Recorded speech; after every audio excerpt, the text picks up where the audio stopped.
We're live on Facebook. So, yay! So, guys, this is one of the people who I adore. Her name is Diva Diaz. Yeah, and she has brought into the world. I actually sometimes begin to cry if I thought the world didn't have this in the world. A body of work called X-Men. Thank you. Yeah, it is. Oh my goodness, there's a spider. Can you see this little black thing here? There's a spider that just hung down from It's so random. I love it. I'm glad it didn't land on my head. You know, the random things that happen when you're working from a pod, office pod. The creepy crawlies get in. Yeah, no, X-Men, I have been facilitating those classes for years, and it's one of the specialties of Access. Gary Douglas and Dr. Dane here created it, and it's just one of the most fun, incredible things ever. So thank you for having me on. Oh my God, you're so welcome. And you've just kind of showed me one of the X-Men questions. But I've created some questions, and I just want to thank Amy Shine and Cara, two of the people that we adore, because I watched and that was fun. And I'm like, hey, Diva, let's do it. Let's get this information out to the world. So are you ready? I'm always ready. What is an X-Men? Oh, what is an X-Men? The golden question. X-Men are the people who have either been labeled or not labeled, but they have either obsessive compulsive disorder, autism spectrum disorder, attention deficit disorder, and a bajillion other things. Yeah. Example, spider. Yeah, is like, there's a shiny thing, a crawly thing that is distracting me. And so, yeah, so that's who the X-Men are. They're the people that are kind of the misfits, so they're not the same as everybody else, and they tend to think that they're completely messed up, and they're not. They have amazing capacities. Well, I had this as question 4, but now I'm going to make it question 2. Have you ever met an X-Men that's more messed up than they thought they were? Not once. I've met many who have tried to make themselves be messed up because they believe they are, but sadly, no, they are never messed up at all. So if you're watching this, take a look at that. You are not messed up. We haven't ever met someone who's more messed up than they think they are. Never. So you've said they have capacities, and I know one of the things that you talk about is different, not less. And we both adored the movie Temple Grandin. Yes. So can you talk about how they function and what are the capacities? Like, just, someone watching today, like, how does an X-Men function and what are their capacities? Hi to all our friends. Oh my goodness, the spider is crawling up my computer. The adventure it's having such an adventurous day, this spider. So what are their capacities? Oh, what are not their capacities? That would be faster. Anything that they want to do and be and create is actually an X-Men capacity. They just don't think it. I would say one of the primary capacities that you can start working with, though, is their level of extreme perception of everything, the nuances of the details of things, also just the nuances of energy that they're aware of. That is kind of across the board for all X-Men.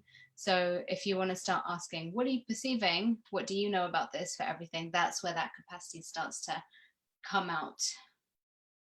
I adore this. So question you can ask, what are you perceiving? Now it's so funny. I have the questions prepared and I haven't talked to you about these questions, but you've actually led into one of the questions. You talked about energy. Okay, what is energy? Talk about what is that? Yeah, everything is energy. I mean, even science tells us that, like all the objects behind me, they're at the base of it energy, and everything's just vibrating at different speeds. So for something to be more solid, it has to vibrate slower than for something that is liquid or gas. So everything is energy around us, including our thoughts, our emotions, all of that emits an energy into the world. And those are the energies that X-Men are very, very aware of. And very often they're told that they're too sensitive, or they're being very dramatic, or they're over exaggerating. But if you, for example, walk out into the street and you're hearing crowds of people talking, you're receiving that energy, the energy of the people, at a certain volume, if you like. For an X-Men, it's about 10,000 times more intense, because they don't have the same filters, so they're receiving all of it directly without any filters to shut it off between them and the thing. So for them, it's just super loud. Yeah. It's so funny because you've led to another question that I was asked by a friend before I came on. How do you actually, how do you be kind to their sensitivities and capacities? By asking them questions. So okay, thank you. Yeah, because I mean, do they even know that they have capacities? Not really. Who tells us this stuff? No one. But so if you can, when they're having like this moment of like, freak out, or maybe overwhelm, or stuff that's just a bit much, ask them, hey, what are you aware of here? Is this yours? Could you be aware of somebody else's universe right now? Like, what are you actually perceiving? As you ask them those questions, it starts to give them a sense, oh, this isn't mine, this is something that I'm aware of. Like the loud noises in my head aren't because they're in my head, the loud noises outside that I'm just intensely aware of. And we can extend that to emotions that people have. If somebody's very angry or somebody's very frustrated, they'll also pick up on that. And so that's an incredible kindness, because what you're doing is you're taking them out of thinking that it's theirs, and you're letting them recognize, oh, I'm not as messed up as I thought I was. And that's super empowering. And when you ask them a question, what happens is once they've left you and they've walked away, or they're back at school with their teachers, or they're in the office place and you're not there, they've now got those questions as tools that they can ask themselves, so they can empower themselves in daily situations. This is, I'm just going to say this is huge. You've said so much in this last question. The one thing that I would like to acknowledge about myself is that everyone used to say to me as a child that my reactions weren't in proportion to what was going on outside of me. Yeah. They used to always say your reaction is disproportionate. You know what I mean? Yeah. So for me, it was like I was like, I'm there's something wrong with me. Yeah. Yeah. So and one of the things that you said very earlier on is, everywhere you think you're wrong, you're strong. Every place you think you're wrong, you're strong. Every place. So yeah. Yeah. And I mean, Gary and Dane have been saying that for years as well. And well, they're the founders of Access Consciousness, for anyone watching who may not know. But they've been saying for years, what if what you think is wrong about you is something that's strong about you? And it's something that, we all get when we get. But yeah, what if whenever you think you're messed up in an area, instead of going to that self-judgment, you asked, what is this truly? What am I capable of here that I don't know? I mean, if you're hyper aware of everything, could you also be hyper aware of possibilities? Could you also be hyper aware of different ways to make money? Could you also be hyper aware of what's going to happen in the next 5, 15, 20 years financially, and create something different than the people who are only willing to or able to just perceive what's going on right now? So that's where you start to extend this out and use all of this to your advantage, rather than having it control you as like this overwhelming thing. Can I tell you something? Please. Last week I called my son, and my son quite well. And we were just talking about life and living, and he said to me, hey mom, are you happy? And I was like, yes. And he said, because you know that we always make more money when we're happy. So Smart. So one of the things about X-Men is they function very different. Like, they don't function from this reality, and thanks for always acknowledging that. So that's just, and the other thing he said is, I said, I miss you, son. And he said, sure mom, you can just reach out and touch me. So that's the energetics that you're talking about, that we can actually, okay, so this is the part that I'd like you to talk about, is that we communicate very different. So my question for you is, what frustrates an X-Men? like what like gets them like, ah! When everyone else is pretending to not be energetically aware, when they are, they're just not acknowledging it. So it's like, have you ever gone to cross the street and you know a car's coming, but the person you're with is so distracted they don't know it's coming, and you have to warn them, and it's kind of annoying that they didn't. You're like, come on, wake the hell up. Imagine living with that 24/7, because the whole world is walking around with these like blinkers on so they don't allow themselves to see or receive all the energy of everything. And that's, I'm kind of exaggerating about it too. It's not to say that that's wrong, of course, like everyone has different We capacities. do But exaggerate. It's yeah, fun. it is, it's fun, you know. I'm Colombian, I'm dramatic, you know. But for X-Men, that's really frustrating because they assume that everyone else must be aware of the same things that they're aware of. But it's not just X-Men that have that assumption, it's everybody that assumes that. You know, how often do we assume that if we notice something, everyone else has noticed it?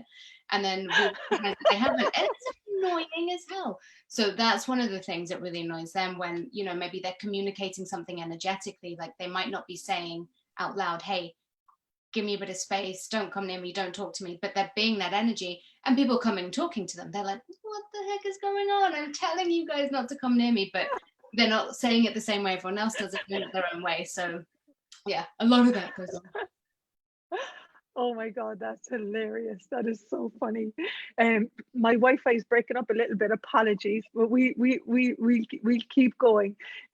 Years ago, my son, he's 21 now, and when he was 5 years of age, there was a big, huge, happy face painted in the car park or the entrance to their school.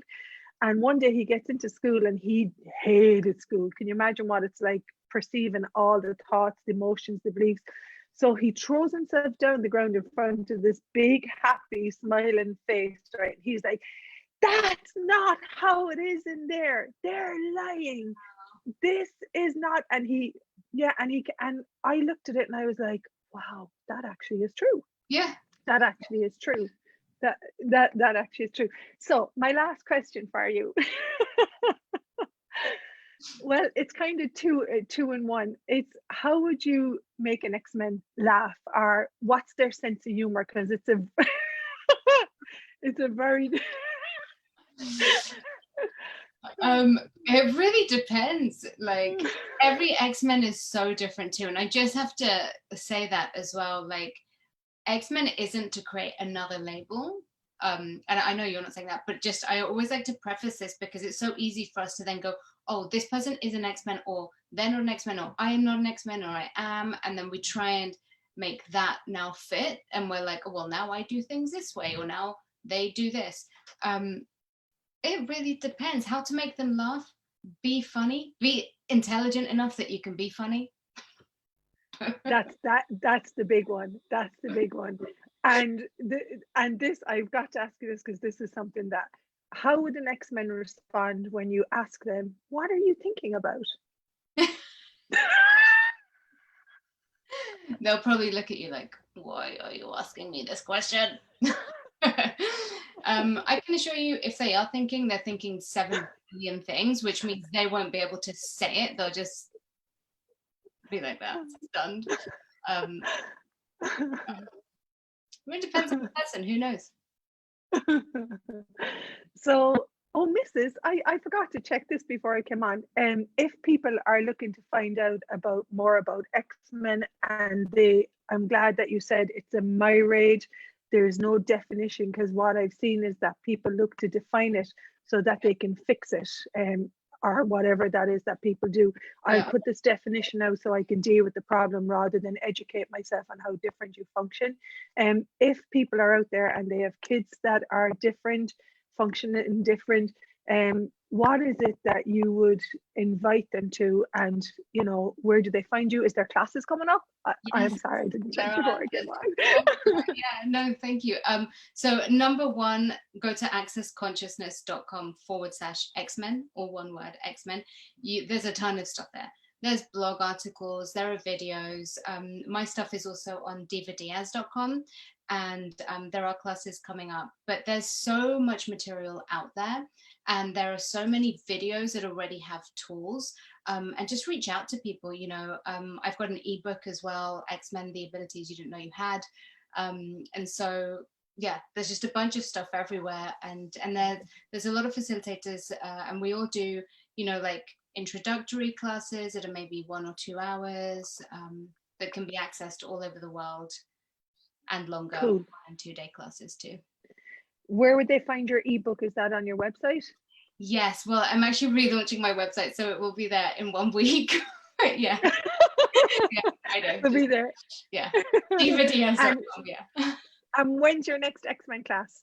It is in the first week of June, currently on the 6th and 7th of June, and it's a 2-day class. For that, you need the Access Foundation class or the 1-day X-Men class as a prerequisite, so that we can just fly right into it once you've got some of the foundational tools of Access.